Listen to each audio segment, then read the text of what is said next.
for assistance at an understaffed vaccine distribution center. At the President's direction, FEMA was deployed to help support the vaccination site. This comes as part of the President's order last week that directs FEMA to stand up vaccination centers and support states' vaccination efforts. We look forward to continuing to be the partner for states moving forward.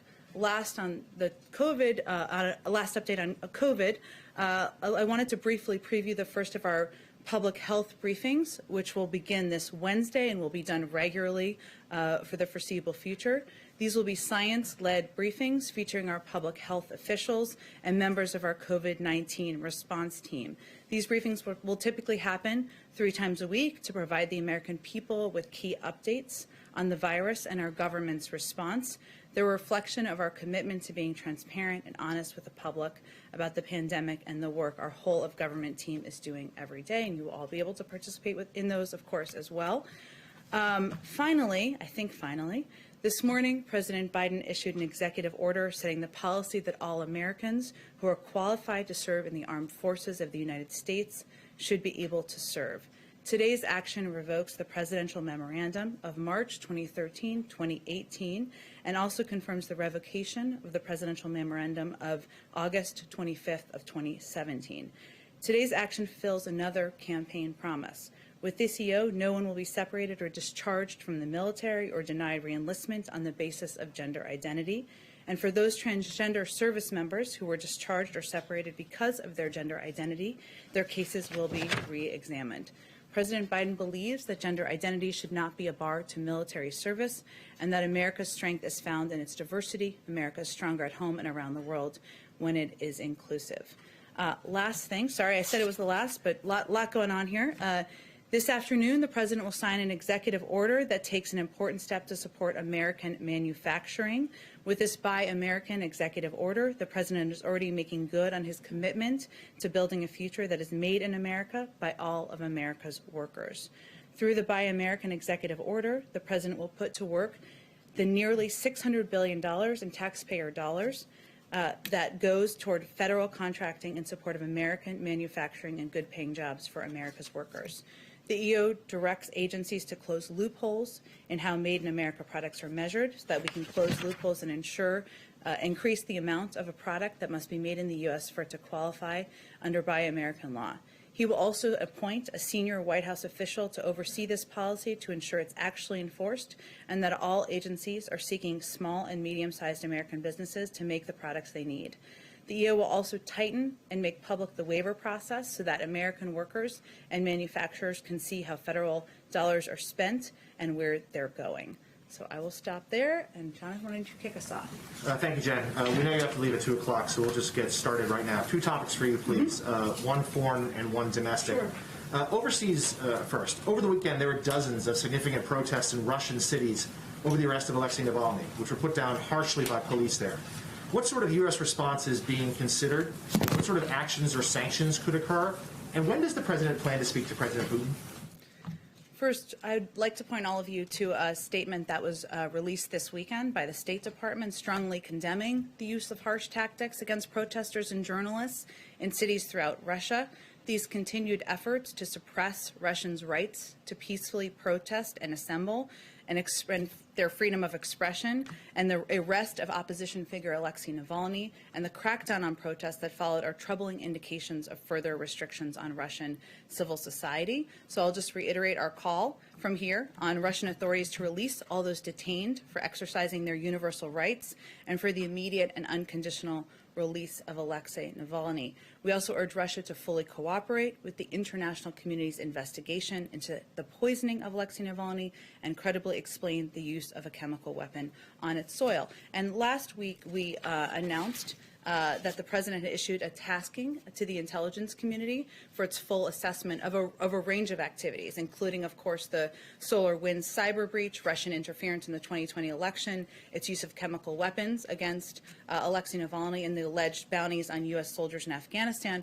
That is ongoing. That review is a 100-day review, so we'll have an update on that when it concludes. Actually, I apologize. I may have misstated that. It's not. I don't have a timeline for the timeline of the review. It's something that's ongoing. It's a priority, of course. Has a call been scheduled with President Putin? I don't have any calls to predict for you at this point, but obviously the president is picking up the phone, engaging with a range of foreign leaders, Europeans and others. There's more planned in the next couple of days, and we'll have readouts as those occur. And one here at home. The president has repeatedly stressed the urgency of the COVID relief package, the need to get something done now. With that in mind, in considering the reaction of Republican lawmakers to outreach that was done over the weekend, should there be a more narrow focus on the virus and vaccine that could be done sooner? And while we know that these White House officials have talked to the Hill, can you please speak to the president's personal involvement? Who has he spoken to?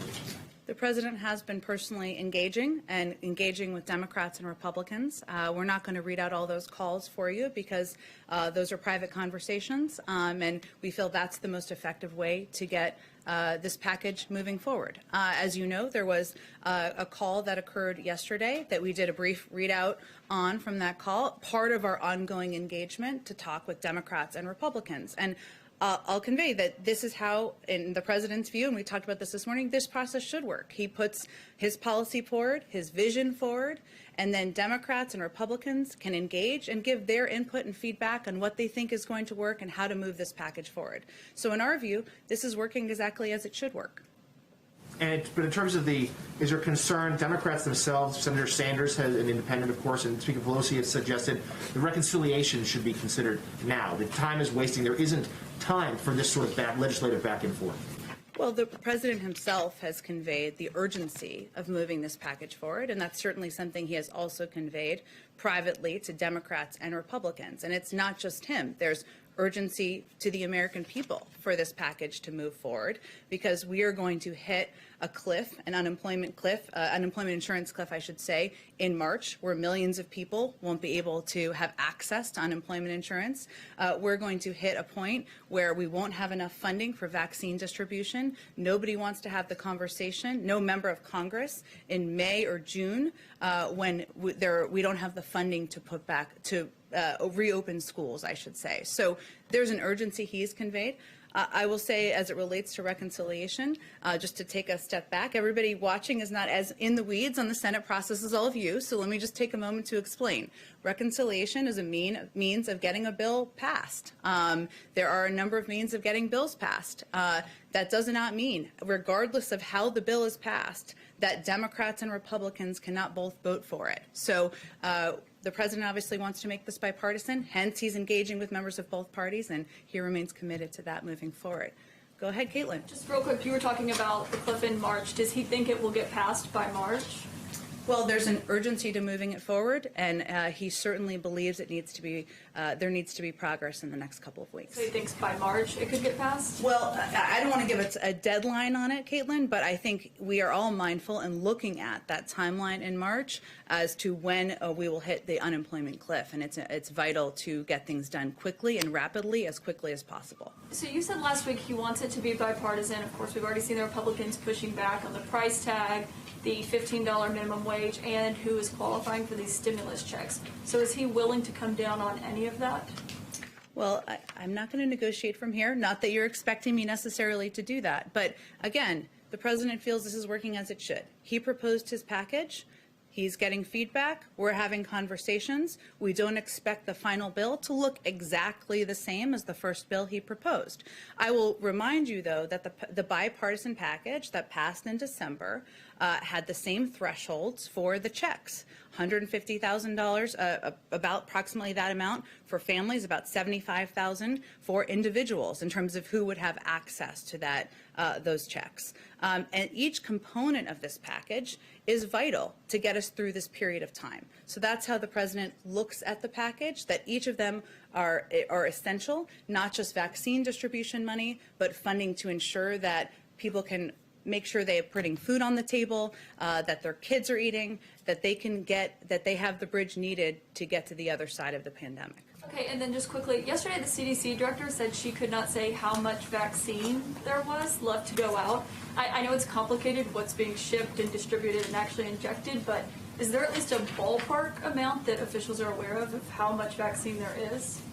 Well, our team is working right now. We've been here for 5 days to evaluate the supply so that we can release the maximum amount while also ensuring that everyone can get the second dose. on the FDA recommended schedule. So the confusion around this issue, which we acknowledge there is some confusion, speaks to a larger problem, which is what we're inheriting from the prior administration, which is much worse than we could have imagined. So we are assessing now what we have access to and ensuring that we have more of a rapid engagement with states so that they have more of a heads up on what to expect in the weeks ahead. Just to button this off, Gus Perna still works here, right? And he's in charge of the logistics. So could he say how much vaccine there is since they're in charge of where it's going? Well, again, there is a new CDC director in charge, hence who spoke to this. And I think what we're trying to do now is fully assess what we have access to, what the status of the vaccine supply looks like, and ensure that we're communicating that accurately and effectively with the public. Go ahead. Thanks, Jen. Acknowledging the confusion around the lack of clarity about the vaccine availability. Give us a sense of just how stunning that revelation is. I mean, what was President Biden's reaction to learning that? Well, I will say, having sat in a lot of meetings with President Biden about COVID and his efforts to get the pandemic under control, he asked a lot of detailed questions about the status of supply, the status of distribution, the status of states when there's reporting from all of you on states not having the information they need. Those are specific issues he raises. We are eyes wide open, all of us, including the president, with the knowledge that we were not walking into a circumstance where there was going to be a concrete assessment or plan presented to us when we walked in, and there wasn't. That's why he put forward his 200-page vaccine distribution plan last week, and that's why he hired an experienced and talented team to get to the bottom of exactly what we're looking at so that we can have that assessment moving forward. When does the administration expect to have a better sense of the available inventory? Well, as I noted at the top, we're going to be doing regular briefings 3 times a week. We'll start those on Wednesday. I don't know what assessment they'll have by Wednesday, but what our objective is to be providing clear and accurate information to the public. And what's the White House's message to Democrats, to President Biden's supporters who take him at his word and say, as it relates to COVID relief, we are in a national emergency and we should act like it. And they want action now. They don't want any sort of delay, and they don't want to experience the opportunity costs that might come from a delay in waiting for Republicans to get on board. You mean with the COVID package? Yeah. Well, he agrees. He doesn't want there to be delay either. And I would note that 70% of the public agrees with what you just said, according to the Ipsos poll this weekend, that the components of this package, the funding for vaccine distribution, but also funding to ensure people can apply for unemployment insurance, put food on the table, money to reopen schools, the public supports that. And we anticipate that the public will be conveying to the leaders who are elected to represent them exactly that. Go ahead. Can I just ask you to clarify the travel requirement, the testing requirement? That applies to all people boarding planes into the U.S., including U.S. citizens? Anyone getting on a plane needs a test? From overseas? From overseas into the U.S.? Yes. Citizenship? Yes. Okay, great. I also want to ask a couple of things that the Trump administration did in the final stages, and I'm wondering whether you folks are going to intervene. One is that they issued a license to an Israeli billionaire named Dan Gertler to allow him to access U.S. financial system. That license is in place through the end of January 2022. Will the Biden administration intervene at all, or does that stand? Another one is that he began the delisting, or issued an executive order that triggered the delisting of several Chinese companies, in particular 3 telecoms, that sought a review of that. Do you plan on tweaking or rescinding that order? In other words, stopping the delisting process for these 3 Chinese telecoms? On the first question, fortunately, we're about to have a Treasury Secretary confirmed, and I'd send you to them to speak to any reviews they may undertake, in that sanctions review. And then on the Chinese, I know there was some reporting, perhaps from your outlet, of course, this morning on that particular issue. As we've noted in here previously, there are a number of reviews, complex reviews, interagency reviews, I should say, that we're going to undertake as it relates to a range of our, a range of regulatory actions and a range of relationships with companies as it relates to Chinese investment and other issues as well. Those complex reviews are just starting, and as I noted, they will need to go through the interagency. So the State Department, the Treasury Department, a number of others who will review how we move forward. We're starting from an approach of patience as it relates to our relationship with China. So that means we're going to have consultations with our allies. We're going to have consultations with Democrats and Republicans, and we're going to allow the interagency process to work its way through to review and assess how we should move forward with our relationship. Is it possible that those reviews could lead to a change in this delisting process down the road? Well, I don't want to get ahead of any review, but certainly we're taking an overarching look at all of it, and as we have more to report, we'll report back to you. Finally, can I just ask broadly what the President believes President Trump's legacy is with regards to China, in particular around the tariffs he imposed? Does President Biden like those tariffs? They remain in place on quite a large sum of Chinese goods. Is that under review at all, or are those appropriate at this time? Well, as is the case with other areas of our relationship with China, he will take a multilateral approach to engaging with China, and that includes evaluating the tariffs currently in place. And he wants to ensure that we take any steps in coordination with our allies and partners, and with Democrats and Republicans in Congress as well. So nothing to report at this point in time, but we're committed to, the President is committed to stopping China's economic abuses on many fronts, and the most effective way to do that is through working in concert with our allies and partners to do exactly that.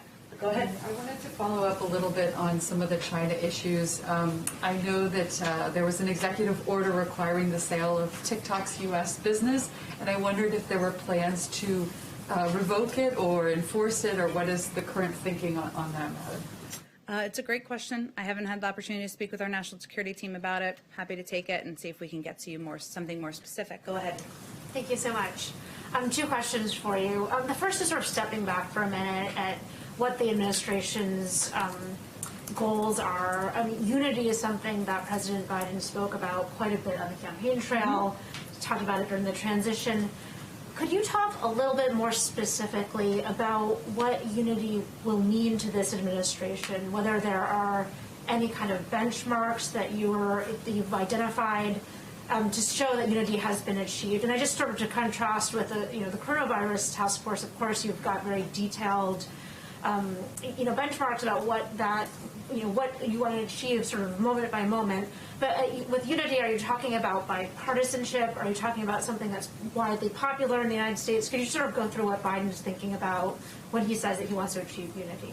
Sure. Well, the president came in to lead the country, obviously, at a time of great division, where there was a great need for healing, in his view, and he spoke about that in his inaugural address just last week. So unity to him means, of course, approaching our work on legislative issues through a bipartisan lens, working with Democrats and Republicans, trying to find a path forward on how we can work together to address the problems the American people are facing. That's part of it. But it also means projecting that he is going to govern for all people and address all the issues that the American people are facing. So, for example, that means talking about how the COVID pandemic impacts not just Democrats but Republicans, not just blue states but red states, ensuring that he is reaching out to Democratic and Republican governors, Democratic and Republican mayors, and conveying in every opportunity he has that this is a problem that we're all facing together. So I think it's a little bit different than how you can mark, of course, achieving 100 million shots in the arms of Americans in the first 100 days. But unity is about the country feeling that they're in it together. And I think we'll know that when we see it. But he's going to be working on that and committed to that. Every opportunity has to speak to the public. I have just one other question. The Trump administration, the Obama administration initially had wanted to put Harriet Tubman on the $20 bill. The Trump administration dragged their feet on that. I wanted to see if the Biden administration has a sort of view of the timeline on whether or not she should be on the paper currency. I was here when we announced that, and it was very exciting. It hasn't moved forward yet, which we would have been surprised to learn at the time. The Treasury Department is taking steps to resume efforts to put Harriet Tubman on the front of the new $20 notes. It's important that our notes, our money, if people don't know what a note is, reflect the history and diversity of our country and Harriet Tubman's image gracing the new $20 note would certainly reflect that. So we're exploring ways to speed up that effort, but any specifics would, of course, come from the Department of Treasury. Go ahead. Hi, another one on China. China's Xi Jinping spoke earlier today. I'm wondering if there's any official White House reaction to his comments. He talked about unity as well, and also talked about cooperation on coronavirus and other issues. Is that kind of statement today likely to change or affect the stance that the U.S., that the Biden administration has toward China on trade and technology? No. I think our approach to China remains what it has been since for the last months, if not longer. We're in a serious competition with China. Strategic competition with China is a defining feature of the 21st century. China is engaged in conduct that it hurts American workers, blunts our technological edge, and threatens our alliances and our influence in international organizations. What we've seen over the last few years is that China is growing more authoritarian at home and more assertive abroad. And Beijing is now challenging our security, prosperity, and values in significant ways that require a new U.S. approach. And this is one of the reasons, as we were talking about a little bit earlier, that we want to approach this with some strategic patience, and we want to conduct reviews internally through our interagency. Even though I stumbled over that, I needed a little more coffee before I came out here, I guess. We wanted to engage more with Republicans and Democrats in Congress to discuss the path forward. And most importantly, we want to discuss this with our allies. So no, the comments don't change anything. We believe that this moment requires a strategic and a new approach forward. Go ahead. Oh, go ahead. Hopefully, I'm answering your question this time. I'm sorry. We'll go to you next. I was going to pile on a little more on China while we're on this topic, but I wondered, Huawei's been on the entity list for like 2 years now. Just before the Trump administration left office, they initiated a new policy to basically revoke and issue intents to deny licenses for even more innocuous items that U.S. companies were selling to Huawei. Does the Biden administration plan to keep Huawei on the entity list and continue to enforce this much more stringent blanket ban on U.S. goods sales to China? To Well, technology, as I just noted, is, of course, at the center of the U.S.-China competition. China's been willing to do whatever it takes to gain a technological advantage, stealing intellectual property, engaging in industrial espionage, and forcing technology transfer. Our view, the president's view, is we need to play a better defense, which must include holding China accountable for its unfair and illegal practices and making sure that American technologies aren't facilitating China's military buildup. So he's firmly committed to making sure that Chinese companies cannot misappropriate and misuse American data. And we need a comprehensive strategy, as I've said, and a more systematic approach that actually addresses the full range of these issues.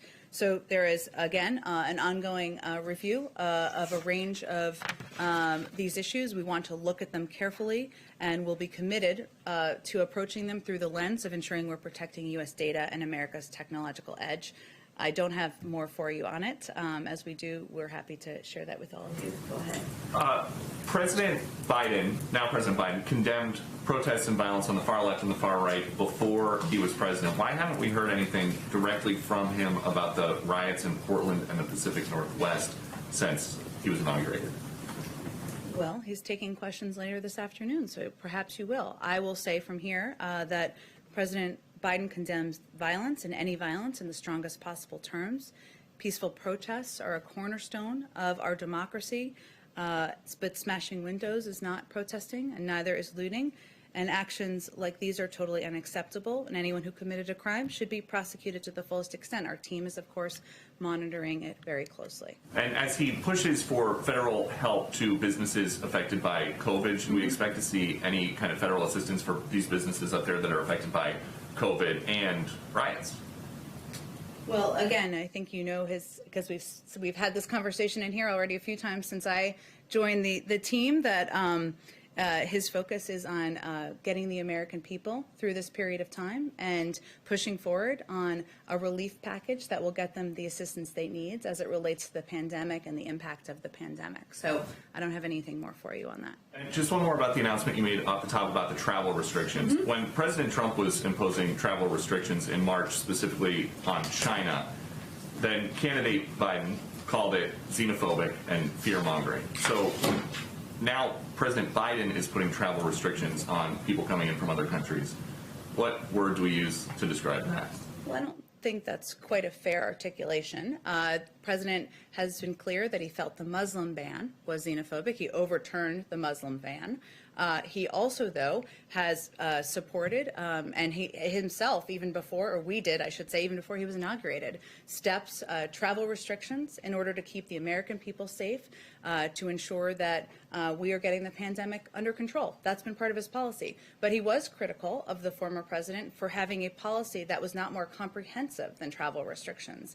And he conveyed at the time, and more recently, the importance of having a multifaceted approach, mask wearing, vaccine distribution, funding in order to get 100 million shots in the arms of Americans in the first 100 days, not just travel restrictions. Go ahead in the back. Yes, two questions, one domestic, one foreign, please. The first is that Bill Pascrell, a congressman from New Jersey, just about an hour ago suggested firing the entire Postal Board of Governors, and he sent a letter to the president to that effect. Is there any plans to make changes, given what happened at the post office over the last couple of years, to try and remove the Postmaster General? It's an interesting question. We all love the mailman and mailwoman. I don't have anything for you on it. I'm happy to check with our team on it and see if we have any specifics. I'm not aware of anything, but we'll circle back with you. And on the foreign policy question, it's my understanding that the previous administration did not release the War Powers Act resolution report before they left office. Is there any plans for? I know there's a new Secretary of Defense as of a few. Well, I guess Friday, but technically ceremonially Friday. Today. Yes, exactly. Is there any plan to either release the Trump administration letter on the troop levels in various countries overseas, or to update that more quickly than might be required by the statute? It's an excellent question. I would send you to the Department of Defense and my old friend John Kirby, who I'm sure would be happy to answer your question. Go ahead in the back with the excellent mask on. I can't even tell what's on it. Flamingos. Flamingos. All right, we're getting creative with masks. I like it. After 1 year.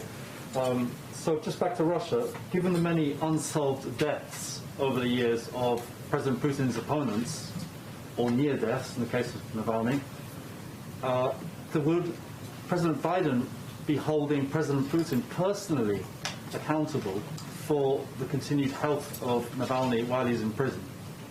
And just one other thing, which is different but related. What's the position of this administration on Paul Whelan? Because his family and some of his supporters said basically the previous administration just, forgot about it.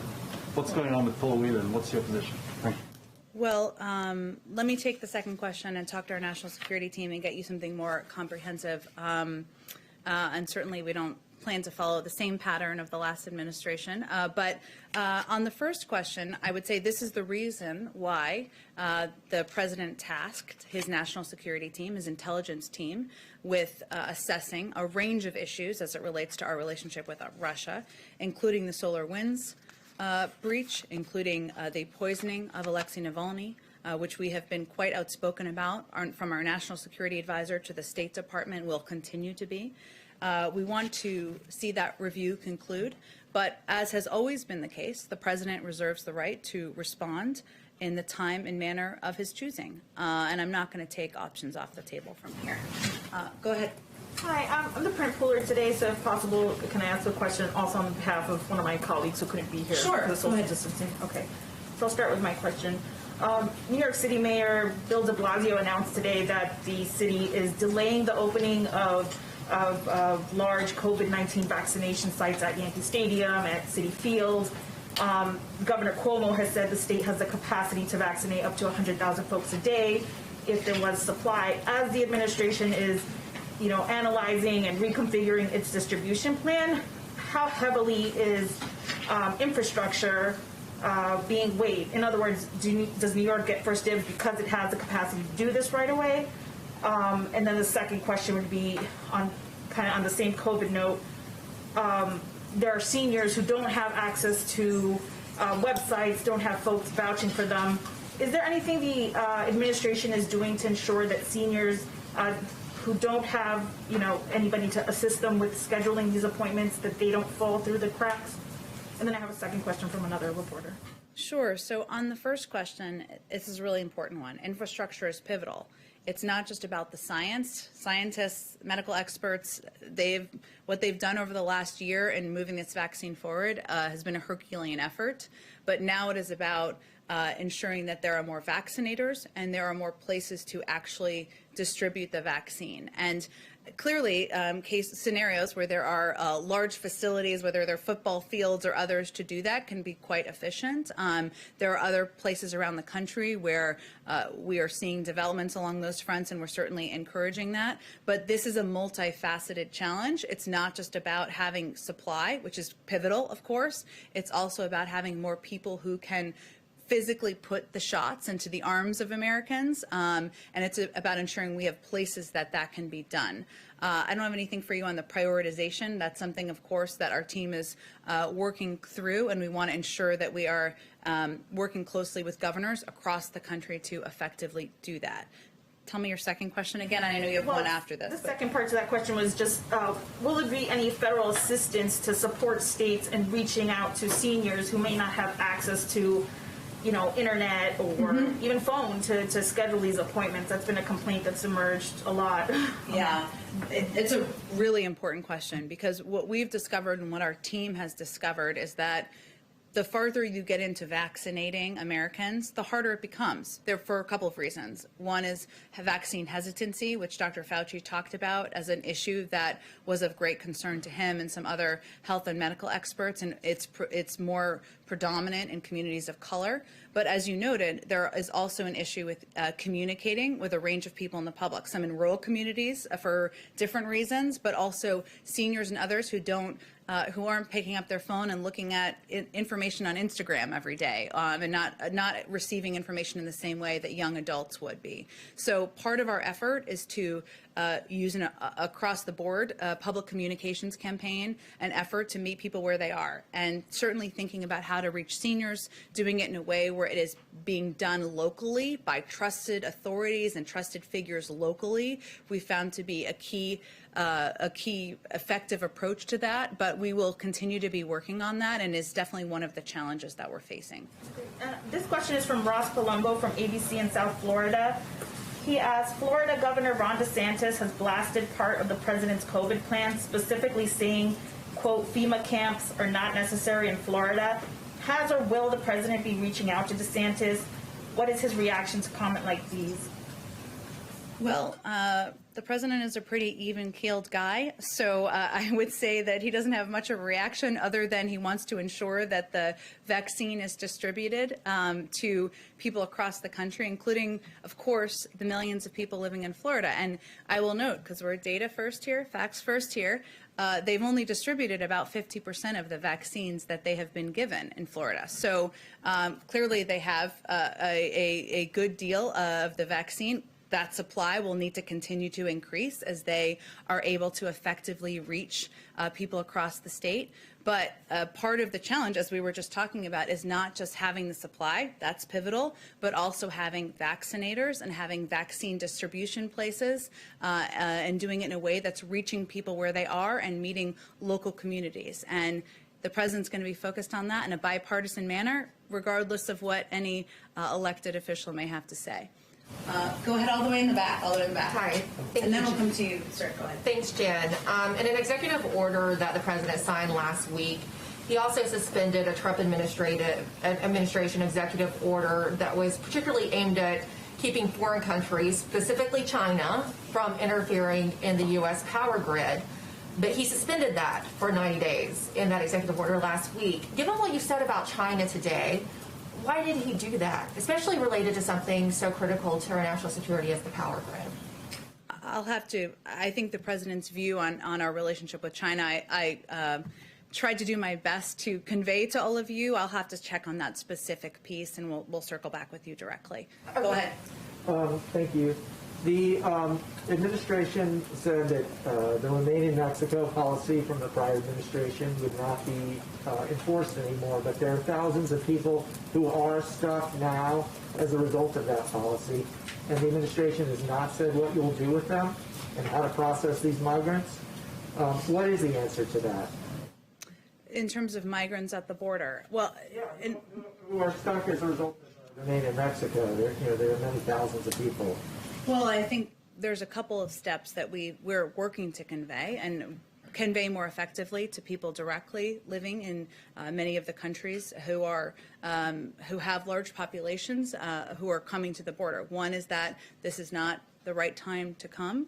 We have proposed a number of policies that we are working to implement, including a pause on deportations. As you know, for people who are in the United States, that is something the Department of Homeland Security would be working to implement. We've also proposed an immigration bill, something the President put forward on day one. And we've also proposed funding to help address the circumstances and the challenging conditions that are on the ground in a number of these countries. I'm talking about those people who are in limbo at the moment, not discouraging new people from coming and not applying it to new people, but those people who are specifically turned away by the Trump administration. I'd send you the Department of Homeland Security on that for a more specific assessment. For a second question, I just wanted to press you a little harder. You said earlier that the President had been speaking with members of the Senate, but you wouldn't say who they were and anything about those conversations because they were private. I mean, they were presumably discussing the people's business. Is that a matter, why should those be private? Why not be more revealing of who the President is speaking with that is in the government? Well, what I said is that the President is speaking with Democrats and Republicans, as are a number of senior officials from the current White House, and we'll continue to do that. And what I meant was those conversations, getting their feedback about what they think about bills and legislation, how they feel about the COVID package that the President put forward, where they have concerns, where they have agreement, that some of those conversations are private. They can speak publicly about their conversations, of course, as many of them have done. But what I was confirming is that he personally is involved and will continue to be involved in moving this package forward. Why not release the names of the people who the President's speaking with to negotiate on this bill? I mean, I know you want to have more transparency in this administration. You've talked about it a lot already. But why not make that a part of the transparency effort? Well, again, he's speaking with members of both parties. A number of them would like to have those conversations private as well. A number of them have also spoken publicly about conversations they've had with the administration. So, and that is perfectly fine by us. Go ahead. Can I ask, going back to COVID, do you know when Americans will be able to be widely vaccinated? Well, of course, we defer to our health and medical experts, as you all know, and Dr. Fauci spoke to this briefly last week, and I expect it's something that our health and medical experts, who will be doing a briefing later this week, will be able to speak to more specifically. We obviously have set out our bold goal of 100 million shots in the arms of Americans in the first 100 days. We will build from there, and we are looking forward to building from there. But I don't have a new assessment for you on when a broad group of the population. Anyone can get it if they want it, is essentially what I'm asking. The previous administration said it would be sort of mid-year. They said that regularly. The CDC and other health and medical experts have, from our team, have given assessments leaning towards the summer and fall, but I don't have a new assessment for you from here, but I'd encourage you to ask them that, and that's why we're putting them out to answer questions to all of you. Jonathan, go ahead. The Trump administration in its final weeks rushed through a number of federal executions. Has the President directed a moratorium on capital punishment?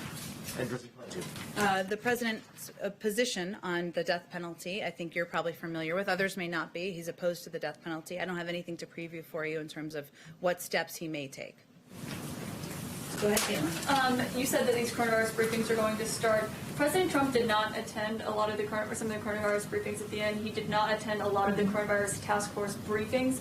Is President Biden going to attend those task force meetings within the group that's working on this? He will be briefed regularly, I suspect far more regularly than the past president was briefed on COVID and the developments and progress the team is making. I wouldn't expect he attends every task force meeting, no, but he expects and requests regular briefings from the team, and I expect he'll get them. Okay, go ahead. If the whole point of impeaching somebody is basically to get rid of them, and Trump is already gone, would President Biden support maybe the Senate censuring him just so that lawmakers can move on with the people's business? I really appreciate your creative way of asking this question, which has come up a few times in here. The president was in the Senate for 36 years, as you all know. He is no longer in the Senate, and he will leave it up to members of the Senate, Democrats and Republicans, to determine how they will hold the former president accountable. All right, thank you, Jen. Last one, go ahead. Oh, last one. Go ahead. Go ahead. I'm sorry. I just wanted to ask really briefly on Afghanistan, if you guys foresee further troop reductions there, and what kind of numbers would we be talking about? It's an excellent question. We're on day 5, so I don't have anything new for you on specifically Afghanistan troop reduction, but I'm hoping to get Jake Sullivan out to the briefing room soon to answer a lot of your questions on a range of issues. Thank you, Jen. Thank you, everyone. Thanks, Jen. Jen, you haven't thanked my question. All right, one more. I'm sorry about that. We don't want you to leave you hanging. You've been very patient in the back. Yeah, I represent for the foreign press group.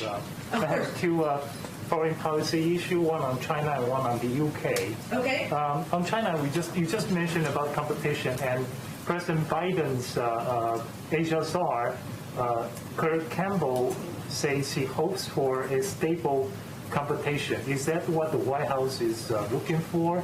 And you just mentioned about this comprehensive strategy. When can we expect of that?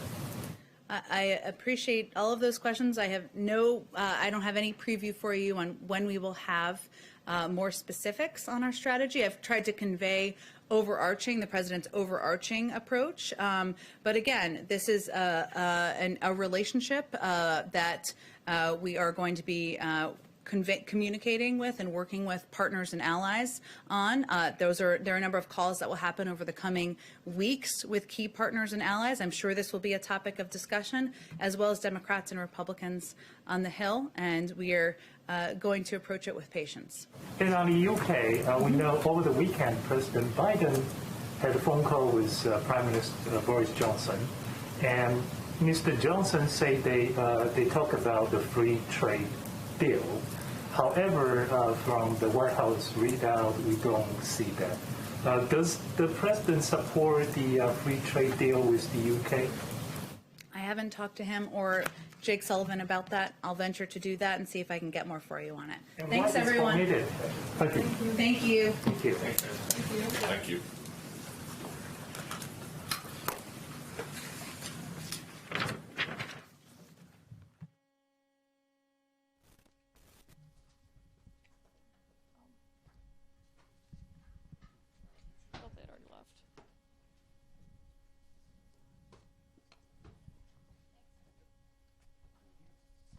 Hey guys.